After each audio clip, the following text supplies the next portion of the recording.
Welcome to Community in Arabic, a podcast show sponsored by Lipton Yellow Label. We'll be chatting with successful Arabs in the US and Canada and learning about their journey and how they positively impact their community. We are your hosts, Malek Abdulsamad And Anwar Jebran. We're so excited today to be speaking with Alex Dabagh. Alex is a New York, born and raised to an immigrant family from Syria and Lebanon. He's a second generation leathersmith, great products, great family business. And then, of course, he started his initiative called Any Bag to do tote bags, but with a very interesting twist that we're going to learn about. Hi, Alex. Thank you so much for taking time being with us. Thank you for having me. Appreciate it. Thank you very much, Alex. So just to start, you were born and raised in New York, but you come from an immigrant family.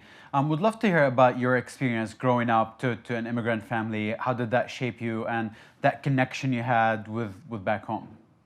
Of course. I mean, growing up in Brooklyn pretty much all my life to immigrant parents was always, when I was younger, it was a little different. I was always a little bit more shy or intimidated to tell people where I was from, what my background was, because there wasn't that many, Lebanese or Syrian kids in my classes. It was mostly Italian kids or Irish kids, German, but like Lebanese and Syrian, every time I said that, they would look at me like, where's that? What is that?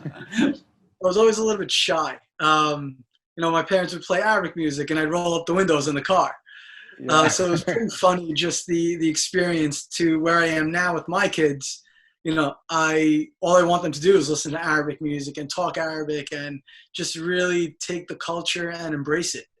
I didn't really embrace it fully and completely, I'd say, till about maybe when I was around 18 years old, maybe when I was getting into college.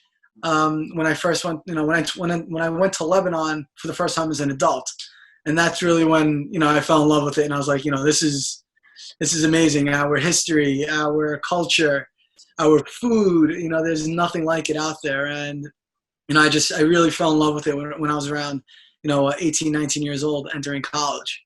But going there really changed my aspect of my outlook, and really made me proud of who I am and where I come from. That's amazing. And, how is it like, being close to your dad and transitioning to start working with him? If you can just give us and give our audience an idea, also how your dad came and started from scratch and started this business until you joined him and, worked with him as well.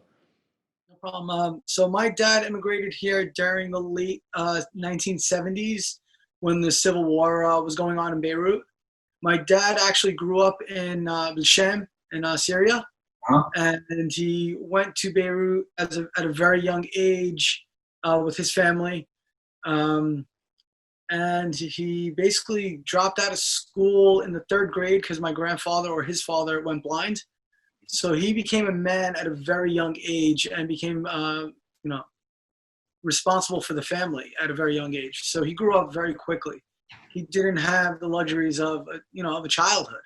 It was always work and, how to provide for the family at a very young age, which is kind of how, like everything we do now, we always look back, or he always says to us, I do this all for you guys because I didn't have this. But, growing up with my dad and just going to work for him was completely different from what I expected. After college, he did not want me in the factory whatsoever. He was like, you're educated. You don't need to do this. Go out, find a better job. I paid for your education. I sent you to a great school. I sent you to a great high school. Do something better than what I'm doing. He goes, this is hard work. You work with your hands. This is, shaghl hamar. It's you go to work. You go to work. There's no thought behind it. You're just sitting there making bags all day.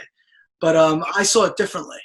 He came here in the late 70s with like $300 to $400 in his pocket and nothing but a dream and zero education. All he knew, all he had rather, was work ethic. So he came with that determination to New York City and slowly but surely, he built a leather empire, I tell him. Till this day, he always looks at me and says, I could have done more. I could have done better. I should have went to school. And I always tell him day after day, I go, Dad, you did more with little, with no education, than people that I know that went to Harvard or grad school and spent millions and thousands of dollars on education. I was like, you did, you're the American dream. You're the epitome of it. I tell him all the time.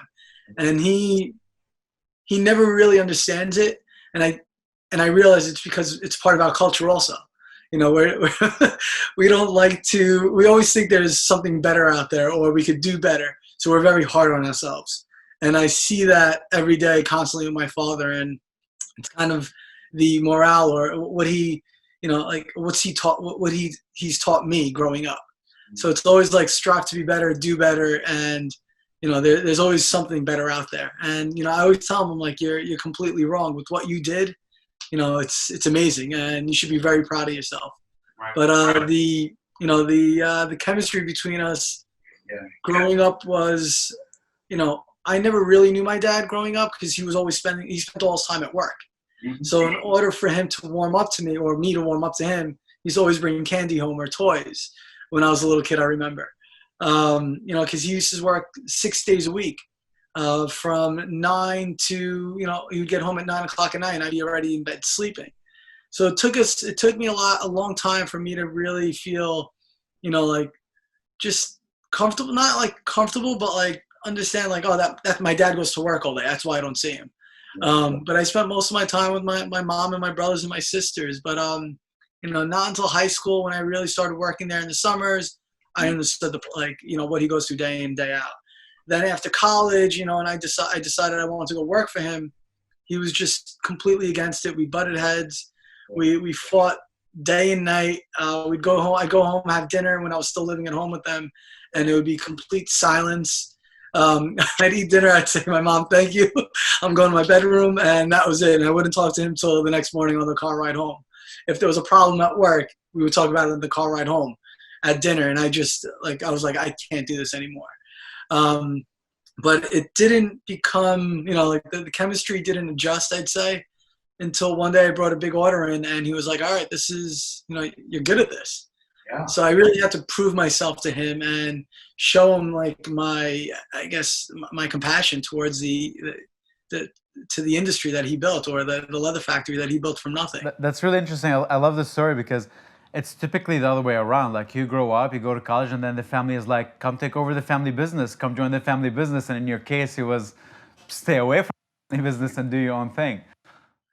Yeah, he did not want me there whatsoever. I mean, I remember so many weeks where we wouldn't talk.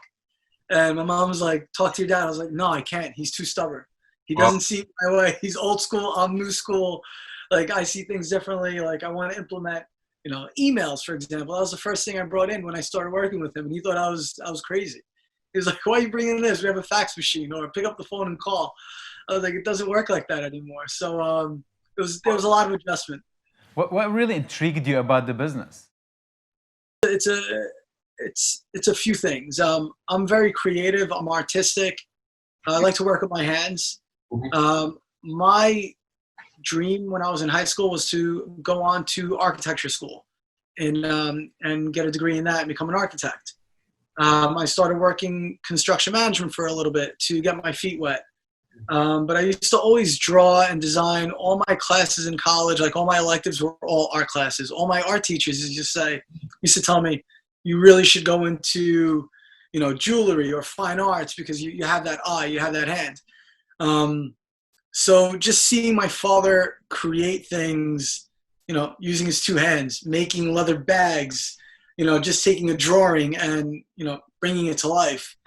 I was intrigued by that. I fell in love with that. And there's no better satisfaction, and I tell this to everybody, than to see something come to life that you built, that you put together from your hands. Whether you're a carpenter or you're a mechanic and you build a car, there's nothing like that feeling that when you see it going down the street or you see it working and you're like, damn, I made that. That's pretty cool. For me, the feeling I get when I'm walking down the street and I see, someone wearing my handbag, I'm like, that's pretty cool. They're wearing it. They enjoy it. And I know every bag, like when I see it, if it's mine or not. And a lot of my friends are like, Oh, how do you know wow. the scores? I'm like, there's little things. You always know what's going out of your Attention to factory. details. I don't sit in the office and bark orders. We have 40 employees. My father's never sat in the office and barked orders. I've always learned from him, and he's taught me, if you don't get your hands dirty with your employees, you're going to fail. You're not going to succeed. So for me, the satisfaction of actually getting my hands dirty, working side by side with my employees, understanding the product, from A to Z, from not just selling it and telling a story, but being able to stand behind it 100% because I built it. I can guarantee it. There's no better feeling out there. How was it like the learning curve, bringing all this aspirations and creativity and starting working with your dad? How was the learning curve learning the exact, the artistry of creating bags? It's funny, like that's one of the things we still argue about day in and day out. I tell him all the time, like, Dad, you have 30 years on me. I will never be as good as you. Exactly. No matter what you say, no matter what you do. Like when he goes on vacation for 2 weeks, he's like, is the factory going to fall apart without me? I'm like, no, it's fine. But as soon as he leaves, I change things up and I do it my way. And 9 out of 10 times it gets done the same amount of time, but in a different process. However, he'll come in, maybe two days earlier than he was expected to come in, and he'll say, this is all wrong. Why are you doing it this way? And I'm like, Dad, just leave me alone. Let me finish it because it's going to be done in 2 days. The same amount of time it would have taken you to complete the job, I'm completing it, but under my way, like my way. Yeah. And we have different thought processes. So he always tells me, you'll never be as good as me. And I always tell him, you're right, I never will be. But I have my own ways, my own process of completing things.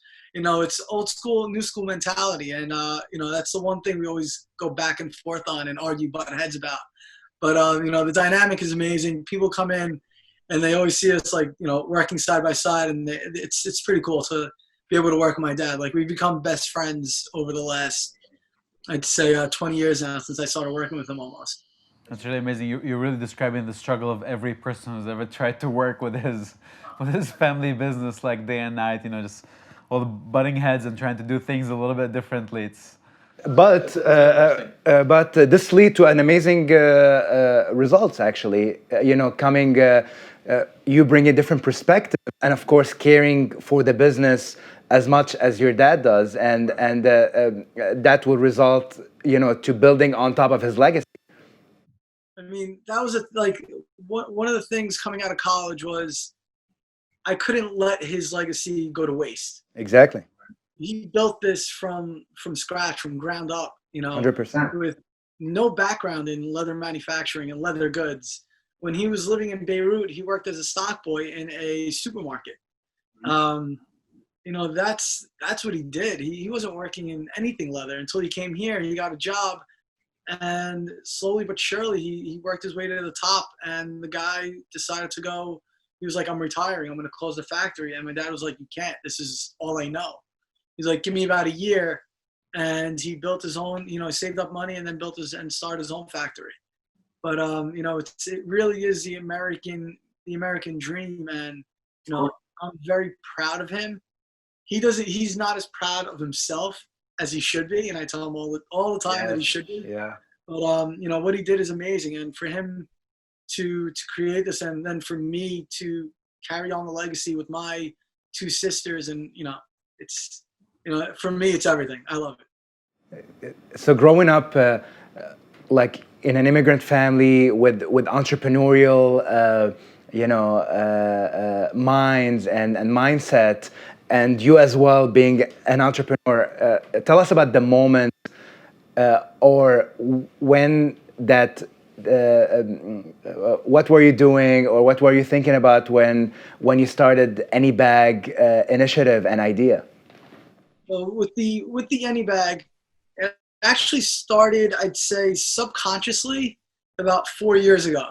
One of the things I learned from my father was we never throw out any scraps, any remnants in the factory. because every piece of leather has value to it. There's money. It could be pennies. It could be 5 cents. It could be a quarter. Every piece of leather, there's a value to it. So we've always saved every piece of leather after cutting a handbag production and tried to reuse it some way, somehow down the line. When you walk through my factory floor, there's bins lining up the entire hallway of all leather scraps, and we always find ways, creative ways to use it. So what I did 4 years ago was I made a leather carpet using all the leftovers. We cut it into thin strips, and we had this beautiful 6x5 area rug or throw rug that was one of a kind and made all from leftovers. So that's been sitting on my shelf for almost 4 years. Fast forward, I realized the pandemic we're going through with prior to COVID, but the plastic problem that we have, that's a pandemic by itself. I mean, it's a worldwide problem. And one night I was taking out my garbage and I said, this is crazy for a household of 3, the amount of garbage I'm taking out, what's the other 8.5 million people in New York City doing? And then where is that going? So that just kind of got the gears moving and the engines running. And I was like, there's got to be a better way. There's got to be a solution, or there's got to be a way for me to limit the amount of waste. So that day I started collecting all the different plastics that started to come into the factory. I collected all the plastics that we were getting from the supermarket or the grocery store, whether it was plastic bags or film that wraps your water bottles or your toilet paper. I was collecting all that from newspaper bags. So we started collecting that. I started having a huge collection in the back of the factory, and my father started saying to me, "What are you doing with all this garbage? You're taking up all the space in the back of the factory." And I said, "Just trust the process. I have an idea. I don't know if it's going to work, but it could be huge if this does go through. This could be, this could solve one of the biggest problems that the world has." And flash forward about a year, and I started cutting the plastic up and just manipulating it, trying to see what I could do. Pushing the boundaries. What other use could we do with the waste? What could we? How could I upcycle? How could I repurpose it? So I decided if I could weave leather, why can't I weave plastic and create a textile that's more durable than just a sheet of plastic? So we cut it up into thin strips, started weaving it on our loom, and we made our first tote bag. The first tote bag that we made is about 1.5 years old. It's the same one that I use every day now for the past 1.5 years. And every time people see it, they're like, "That's amazing that it's made all from waste, all from garbage and leftovers." And I say, it is pretty cool, but the mindset is you got to think outside the box. Just because one item was made for a single purpose doesn't mean it's made for that single purpose. There's an alternative use for just about everything. You just got to get creative with it. That's also the creativity and the entrepreneurship kicking in. That's really where it came in hard. And we made the Any Bag. We launched it last February. We've sold over 200 pieces, and the feedback's been amazing. Yeah. But a really cool project. Right now, I'm starting it just in New York City, but when you dive deeper into each bag that I make, you could pick out where the plastic bags came from, whether it came from Home Depot, CVS, New York Times. I was just gonna say that's amazing. So you know exactly where, like, what kind of waste that turned The into story a of that bag. Exactly. The story of So the bag. That's every amazing. bag is unique of its kind, tells its own story. Right now, it's a New York story, hence the name Any Bag, a New York bag, or anybody's bag. So it's a play on words there. Where the people that are making it are luxury artisans, they're craftsmen. It's not just someone making this in their house as a craft or a hobby. So the quality that's in there is second to none. It's the same people that are making bags for all. It's the same people that are making bags for all the luxury designers out there that are selling bags for thousands and $2,000 and up. So the quality is there. It's a different approach. Right. So throughout that process, you got a lot of exposure, and you were on local TV in New York. how did that all happen? How did they hear about the story? How did that process go? So how it started was we joined the Department of Sanitation of New York has a show called Refashion NY. They get all these vendors, all these designers that either upcycle, repurpose, recycle clothing, and try to just give it a second use, an alternative use. But what was unique about my process was there was nobody else taking trash and giving it that luxury look and feel. So they were very intrigued by that, by the whole process. And they came over to me and they're like, we have the show in 2 months. We'd love to feature you. So I got on board. We did the refashion show in Brooklyn. And that Saturday night, I started getting phone calls from news anchors or writers saying, we saw your bag at the refashion event and we'd love to videotape and film it.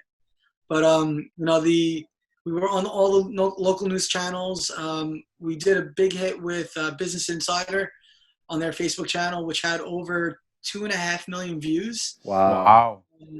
So the exposure was great, and the feedback was majority of it was positive. Some people questioned the price, but my response to that is I'm making it in the heart of New York City.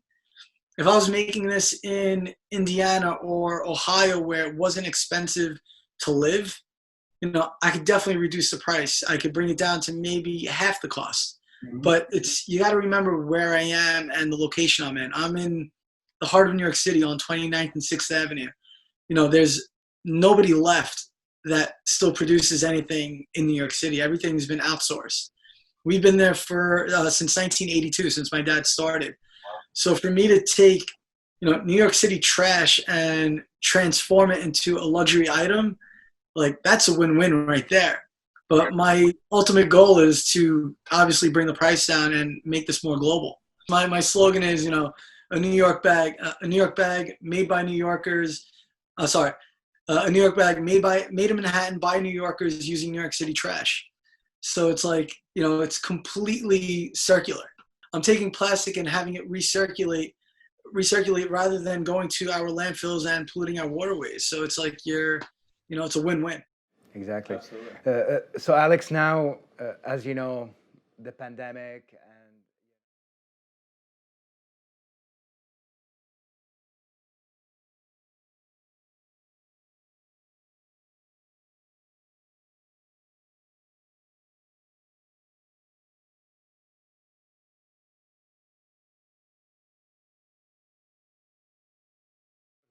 when COVID hit us, it hit New York City fairly hard. And we were forced to shut down, I believe, March 20th or 22nd.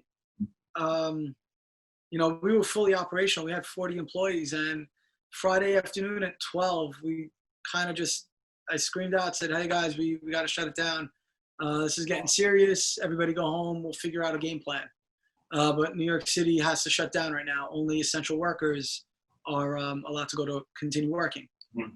So that lasted about 3 weeks where I was home. But during those 3 weeks, I was on phone calls, emails, trying to contact anybody, from any city representative or state representative that could make us deemable as a factory that could produce anything that is necessary for, PPE, for the hospitals, whatever they needed. I was like, use us for what we're for. We're a factory. We could produce and manufacture just about anything. So it took us about 3 weeks to finally get in contact with people and just get things rolling. We started off working with a nonprofit where we donated about 5,000 masks at first. And it was just me, my father, my brothers and sisters that went in at first.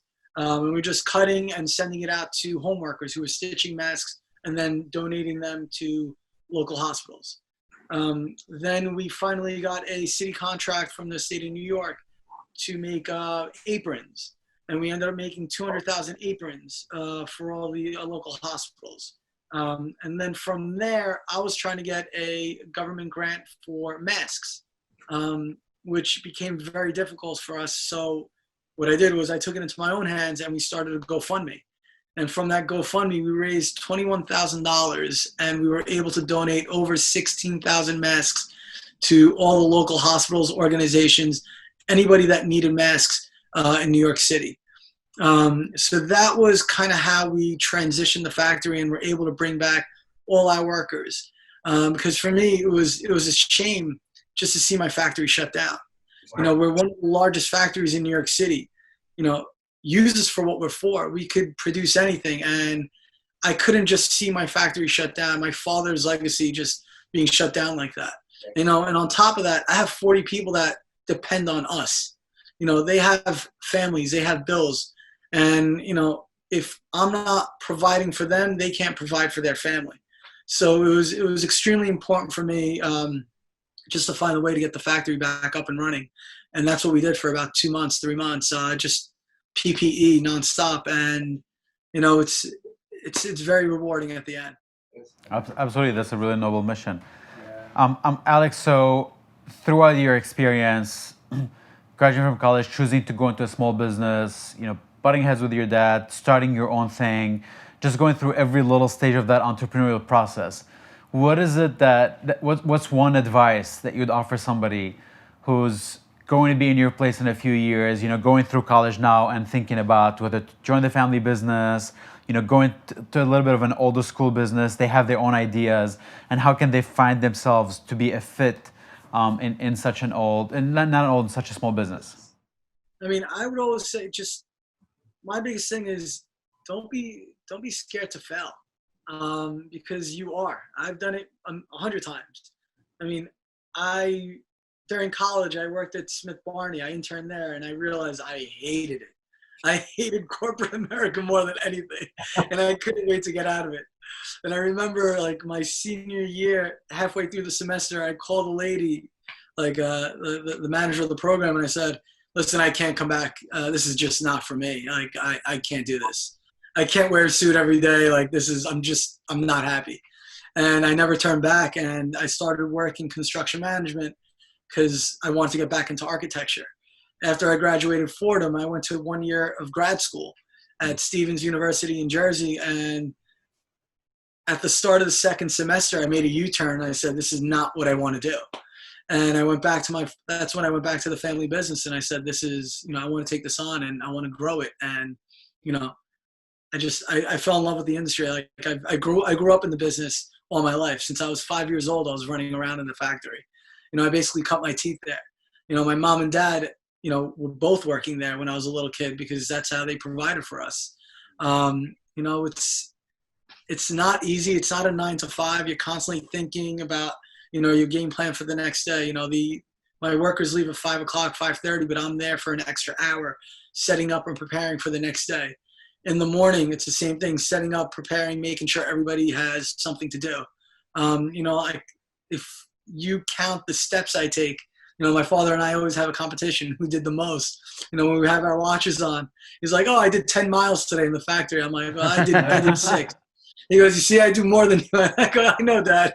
You'll always beat me." But it's always, you know, there's always a competition there. But it's funny, you know. I enjoy it. But you know, there's a lot of responsibility that goes with it. But you can't be scared. You can't be scared to fail, and always try new things. Same thing with the pandemic, with COVID.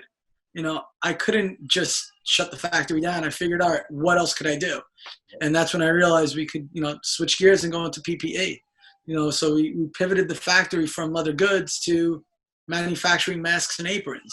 You know, also with the masks, with the bomb and, you know, with the explosion in Beirut, we donated $3,000. We made 200 masks and donated all the proceeds to an organization called Bebu Shabek in Beirut that was going around and fixing all the apartment buildings in the surrounding area that, you know, were affected by explosion.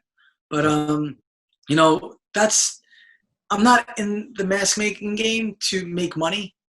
And people always say, "Oh, you must be killing it with the mask." I'm like, it's really not. I don't make money on that. It keeps the machines running. It keeps my employees employed, and just keeps the factory moving.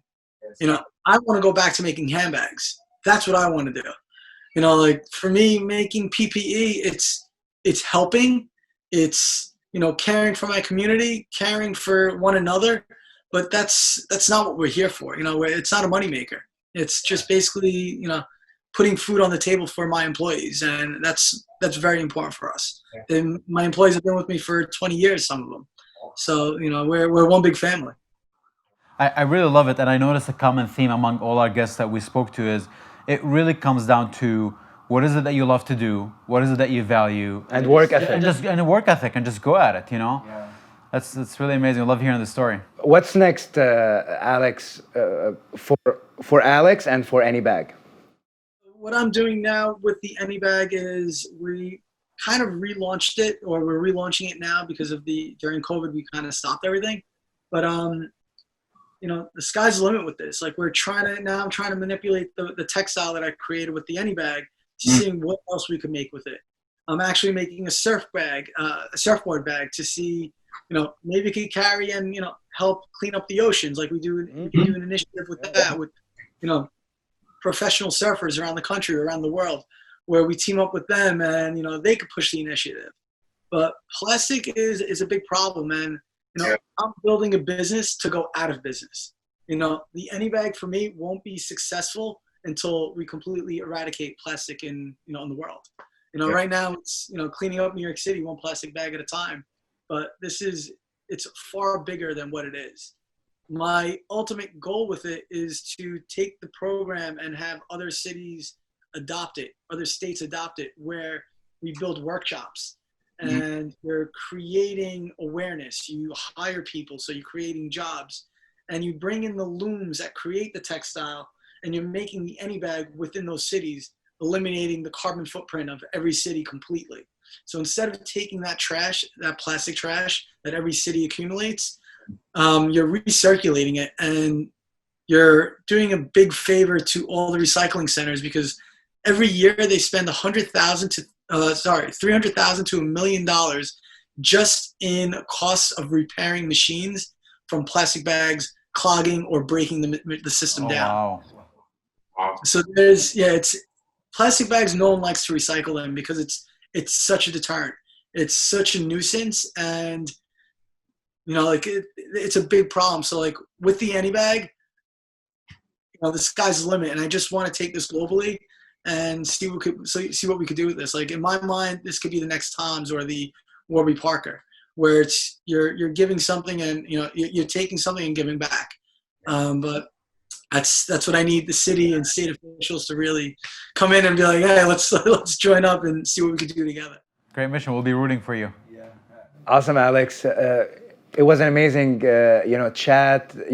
Learning about your journey and how you're positively impacting the community, and we really loved the conversation. Thank you so much. And we look forward to meeting in person in New York soon. Take care. Thanks, guys. I appreciate it. Thank you for tuning in. We hope you enjoyed the episode. Please visit our website to vote for your favorite story. And don't forget to follow us on social media and subscribe to our podcast. Together we feel at home.